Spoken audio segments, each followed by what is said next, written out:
طاقت رکھنے کے باوجود، جیسا کہ ابھی میں نے شرطیں بتائی ہیں کہ مسلمان بھی ہے، عاقل بھی ہے، بالغ بھی ہے، مستطیع ہے، طاقتور ہے اور مقیم بھی ہے، کوئی شرعی عذر نہیں ہے، اس کے باوجود وہ روزہ نہیں رکھتا ہے، تو ایسے لوگوں کو اللہ کے رسول نے فرمایا کہ یہ جہنمی ہے، انہوں نے اپنے آپ کو معاف نہ کروا سکا اللہ رب العالمین سے، یہ آگ میں جائے گا، یہ جہنم میں جائے گا، یہ اللہ کے رسول صلی اللہ علیہ وسلم نے بیان۔ یہ روزہ نہ رکھنے کا انجام مختصراً میں نے آپ کو بتایا۔ جو لوگ روزہ رکھتے ہیں ان کا کتنا فائدہ ہے؟ دنیاوی فائدہ تو میں نے بتلایا جسمانی لحاظ سے، لیکن آدمی اس نیت سے روزہ نہ رکھے کہ جسمانی فائدہ بتایا گیا ہے، روزہ رکھنے سے ہاضمہ مضبوط ہوگا، صحت میں کیا ہے تندرستی آئے گی وغیرہ، بیماریوں سے، مختلف بیماریوں سے ہم بچ جائیں گے، اس لیے روزہ فرض ہے، اس لیے ہم کو روزہ رکھنا چاہیے۔ اگر اس نیت سے روزہ رکھتے ہیں تو آپ کا روزہ قبول نہیں ہوگا۔ یہ میں نے حکمتیں اور فوائد آپ کو بتلائے کہ یہ سب فائدے بھی روزہ سے حاصل ہوتے ہیں، یہ سب حکمتیں بھی ہیں، لیکن اللہ رب العالمین نے ہمارے اوپر جو روزہ فرض کیا ہے اس نیت سے ہمیں روزہ رکھنا ہے، یہ اللہ کا حکم ہے، اللہ نے ہم پر فرض کیا ہم کو ہر حال میں رکھنا ہے، یہ اللہ کا حکم ہے، اس نیت سے ہم کو روزہ رکھنا ہے، اس نیت سے نہیں رکھنا ہے کہ کیا یہ سب فائدے مل رہے ہیں اس لیے ہم رکھ لیں، اللہ کا حکم ہے اور اس حکم میں ہمارے لیے فائدے بھی ہیں، اضافی چیز ہے، بہت بڑی نعمت ہے اللہ رب العالمین کہ اللہ کے حکم کے پالن کرنے سے کیا ہے یہ فائدے بھی ہم کو حاصل ہوتے ہیں، لیکن انہی فائدوں کے صرف خاطر ہم روزہ رکھیں تو آپ کا روزہ غیر مقبول ہوگا، قبول نہیں ہوگا۔ یہ میں نے آپ کو بتایا۔ الحمدللہ نحمده ونستعینه ونستغفره ونعوذ بالله من شرور انفسنا ومن سیئات اعمالنا، من يهده الله فلا مضل له ومن يضلل فلا هادي له، وأشهد أن لا إله إلا الله وحده لا شريك له، وأشهد أن محمدا عبده ورسوله، أما بعد فإن خير الحديث كتاب الله وخير الهدي هدي محمد صلى الله عليه وسلم، وشر الأمور محدثاتها وكل محدثة بدعة وكل بدعة ضلالة وكل ضلالة في النار۔ أعوذ بالله من الشيطان الرجيم، بسم الله الرحمن الرحيم، يا أيها الذين آمنوا اتقوا الله حق تقاته ولا تموتن إلا وأنتم مسلمون، يا أيها الناس اتقوا ربكم الذي خلقكم من نفس واحدة وخلق منها زوجها وبث منهما رجالا كثيرا ونساء، واتقوا الله الذي تساءلون به والأرحام إن الله كان عليكم رقيبا، يا أيها الذين آمنوا اتقوا الله وقولوا قولا سديدا يصلح لكم أعمالكم ويغفر لكم ذنوبكم، ومن يطع الله ورسوله فقد فاز فوزا عظيما۔ بسم الله الرحمن الرحيم، يا أيها الذين آمنوا كتب عليكم الصيام كما كتب على الذين من قبلكم لعلكم تتقون، رب اشرح لي صدري ويسر لي أمري واحلل عقدة من لساني يفقهوا قولي، رب زدني علما، رب زدني علما، رب زدني علما۔ تمام قسم کی تعریفات وحدہ لا شریک خالق کائنات مالک ارض و سما کے لیے ہیں، اور لاکھوں کروڑوں درود و سلام اس ہستی اقدس و مقدس پر جن کا نام نامی اسم گرامی محمد اکرم صلی اللہ علیہ وسلم ہے، وہ ذاتی مقدسہ مبارکہ مطہرہ کہ رب العزت نے جنہیں رحمت کائنات بنا کر بھیجا اور جن کے ذریعے اہل کائنات کی ہدایت اور ان کی رہبری کا بندوبست فرمایا۔ محمد رسول اللہ صلی اللہ علیہ وسلم اس دنیا میں اللہ کے آخری نبی، آخری رسول بنا کر مبعوث کیے گئے، جنہوں نے دنیائی انسانیت کے سامنے ایک مکمل نظام زندگی اور ایک مکمل نظام حیات پیش کیا ہے۔ قرآن نے اسے اسلام سے تعبیر کیا ہے، ان الدین عند اللہ الاسلام، کہ اللہ تعالیٰ کے نزدیک دین صرف اسلام ہے، اور اسلام کے علاوہ جو بھی دین اور مذہب اس دنیا میں پایا جاتا ہے، اللہ رب العالمین کی نظر میں اسے کوئی حیثیت اور درجہ حاصل نہیں ہے۔ محمد الرسول اللہ صلی اللہ علیہ وسلم کی نبی بننے کی بات اب تمام انسانوں کے لیے ضروری ہے کہ ان کی لائی ہوئی شریعت کے مطابق زندگی گزارے، ان کی بتائی ہوئی طریقے کے مطابق اپنے آپ کو ڈھالے۔ جو شخص اس انداز میں زندگی گزارے گا ان کے لیے دنیا اور آخرت میں کامیابی ہے، اور جو شخص اس سے ہٹ کر زندگی گزارے گا ان کے لیے ناکامی ہے، نامرادی ہے، ہلاکت و بربادی ہے۔ قرآن کریم سے جو آیت پڑھی گئی ہے انشاءاللہ تعالی اسی کے ضمن میں گفتگو ہوگی۔ پچھلے خطبے میں رمضان المبارک کے احکام و مسائل کے تعلق سے گفتگو ہوئی تھی۔ انشاءاللہ تعالی آج کے خطبے میں یہ بیان کرنے کی کوشش کی جائے گی کہ رمضان المبارک کے مہینے کو جن لوگوں نے پایا پھر وہ روزہ نہ رکھا، ان کی ناقدری کی، ایسے لوگوں کے لیے کیا عذاب ہے۔ نیز اللہ رب العالمین نے رمضان کے روزے جو فرض کیا ہے اس میں کیا حکمت ہے، روزہ رکھنے سے کیا فائدہ ہے، انہی نکات پر انشاءاللہ تعالی آج کا خطبہ مشتمل ہوگا۔ قرآن کریم میں اللہ رب العالمین بیان فرماتا ہے یا ایھا الذین آمنوا کتب علیکم الصیام کما کتب علی الذین من قبلکم لعلکم تتقون۔ اے وہ لوگوں جو ایمان لائے، یا ایھا الذین آمنوا کتب علیکم الصیام، تمہارے اوپر روزے فرض کیے گئے ہیں ویسے ہی جیسے تم سے پہلے کے لوگوں کے اوپر روزے فرض کیے گئے، لعلکم تتقون، تاکہ تم متقی اور پرہیزگار بن جاؤ۔ یہ اللہ رب العالمین نے بیان فرمایا کہ مومنوں تمہارے اوپر روزے فرض کیے گئے ہیں جس طرح سے تم سے پہلے کے لوگوں کے اوپر روزے فرض تھے۔ پچھلی امتوں میں کتنے روزے فرض تھے اس کی صراحت نہیں ملتی ہے، البتہ ان کے اوپر بھی روزے فرض تھے۔ امت محمدیہ میں 1 مہینے کے روزے فرض کیے گئے۔ ہم سب مکلف ہیں اس بات کے کہ ماہ رمضان کے مکمل روزے رکھیں۔ یہ اللہ رب العالمین نے ہم کو اور آپ کو حکم دیا۔ روزہ کن لوگوں کے اوپر واجب ہوتا ہے؟ ایک وہ آدمی، ان کے لیے کئی شرطیں ہیں۔ مسلمان ہونا ضروری ہے، ایمان ہونا ضروری ہے روزہ رکھنے کے لیے۔ کوئی آدمی ایمان اپنے اندر نہیں رکھتا ہے، اللہ رسول پر ایمان نہیں ہے، آخرت پر ایمان نہیں ہے، یقین نہیں ہے وہ، لیکن وہ روزہ رکھتا ہے تو اس کا روزہ رکھنا بے سود ہے، کوئی فائدہ نہیں ہوگا۔ اس لیے روزہ رکھنے کے لیے ایمان شرط ہے، مسلمان ہونا شرط ہے، مومن ہونا شرط ہے۔ دوسری شرط یہ ہے کہ عاقل ہو، عقل مند۔ عاقل کے مطلب ہوتا ہے کہ وہ آدمی پاگل، دیوانہ، مجنون نہ ہو، ان کی عقل صحیح سالم ہو۔ مجنون پر، پاگل پر، دیوانے کے اوپر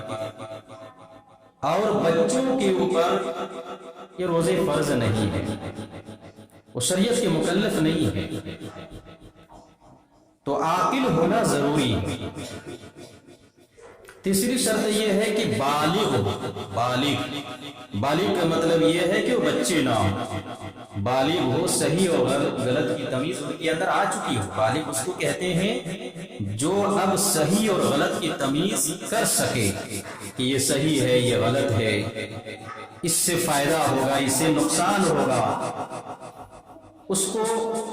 بالغ بولتے ہیں. تو بالغ ہونا شرط ہے روزہ رکھنے کی، کہ جو آدمی بالغ ہے اس کے اوپر روزے فرض ہے. یہ 3 شرطیں ہیں. چوتھی شرط یہ ہے کہ آدمی کا مستطیع ہونا شرط ہے. مستطیع یعنی وہ آدمی روزہ رکھنے کے قابل ہو، ایسا نہ ہو کہ بیمار ہو، لا علاج بیماری میں مبتلا ہو، یا بڑھاپے کی عمر کو پہنچ چکا ہو جہاں ان کی طاقت نے جواب دے دیا ہے، اب روزہ رکھنے کو قابل نہیں رہا، تو غیر مستطیع ہے. روزہ رکھنے کے لیے مستطیع ہونا، طاقت اپنے اندر پائے روزہ رکھنے کی، یہ چوتھی شرط ہے. اور 5ویں شرط یہ ہے کہ مقیم ہو. مقیم یعنی وہ مسافر نہ ہو. مسافر کے اوپر روزہ یہ فرض نہیں ہے، انہیں اختیار ہے. نہ رکھنا حالت سفر میں بہتر ہے، رکھ لیں، کوئی حرج نہیں ہے، لیکن ان کے اوپر حالت سفر میں روزہ فرض نہیں ہے، قضا ہے ان کے لیے، بعد میں روزہ قضا کرے گا. تو مقیم ہونا ضروری ہے روزہ رکھنے کے لیے، ان کے اوپر فرض بنتا ہے، حالت سفر میں نہ. اسی طرح سے 6ٹھی شرط یہ ہے کوئی شرعی عذر نہ ہو ان کے پاس.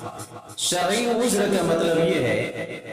کہ عورت حالت حیض میں، حالت نفاس میں نہ ہو. چونکہ حالت حیض میں اور حالت نفاس میں روزہ ان کے اوپر فرض نہیں ہے، روزہ کی قضا ہے، بعد میں قضا کرے گی. یہ چند شرطیں ہیں،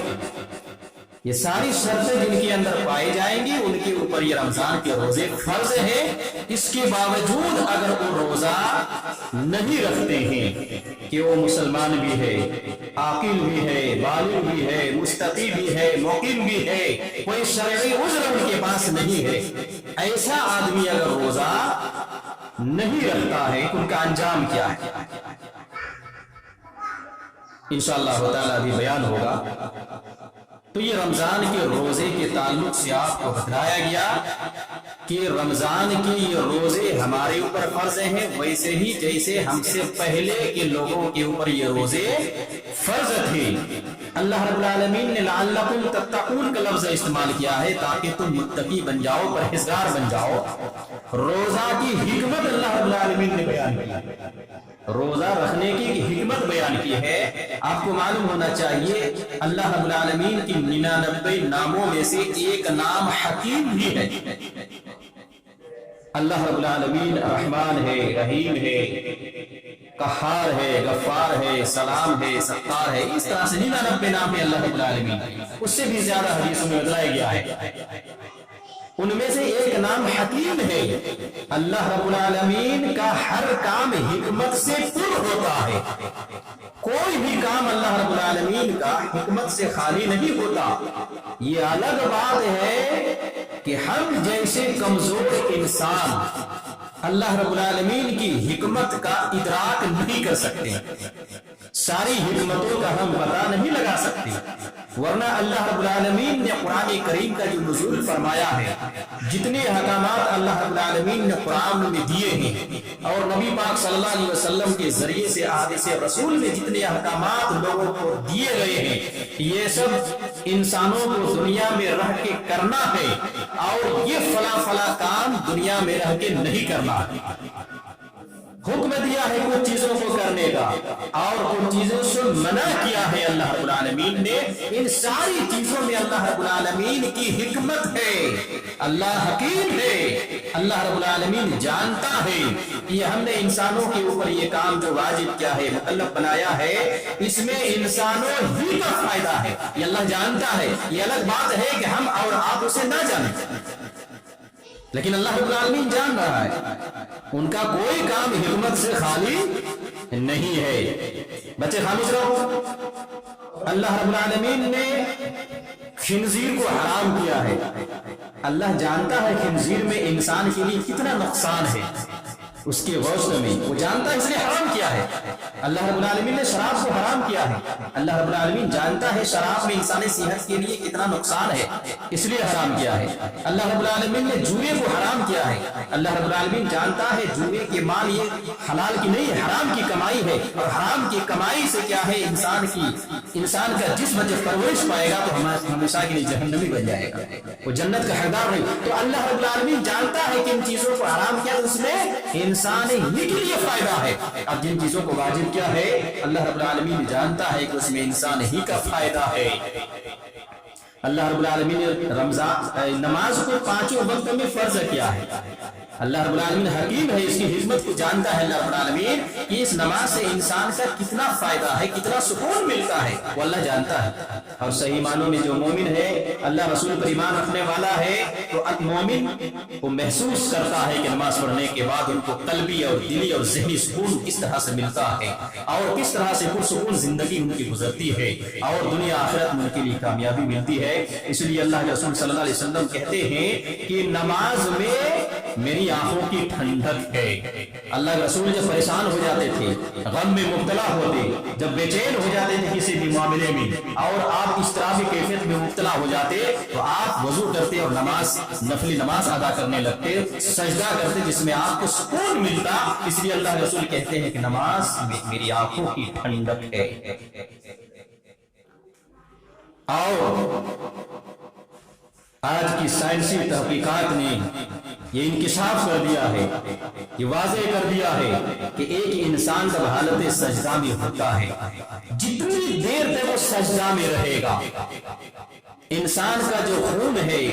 اور یہ جو گردش جو کرتا ہے، خون سیکنڈ میں کتنے بار کیا ہے گردش کر لیتا ہے، سر سے لے کر ناخن تک، سر میں کیا ہے انسان کا جو خون پہنچتا ہے، ابھی ہم کھڑے ہیں تو خون پہنچنے میں تھوڑی سی پریشانی، خون پہنچ رہا ہے، آ رہا ہے، جا رہا ہے،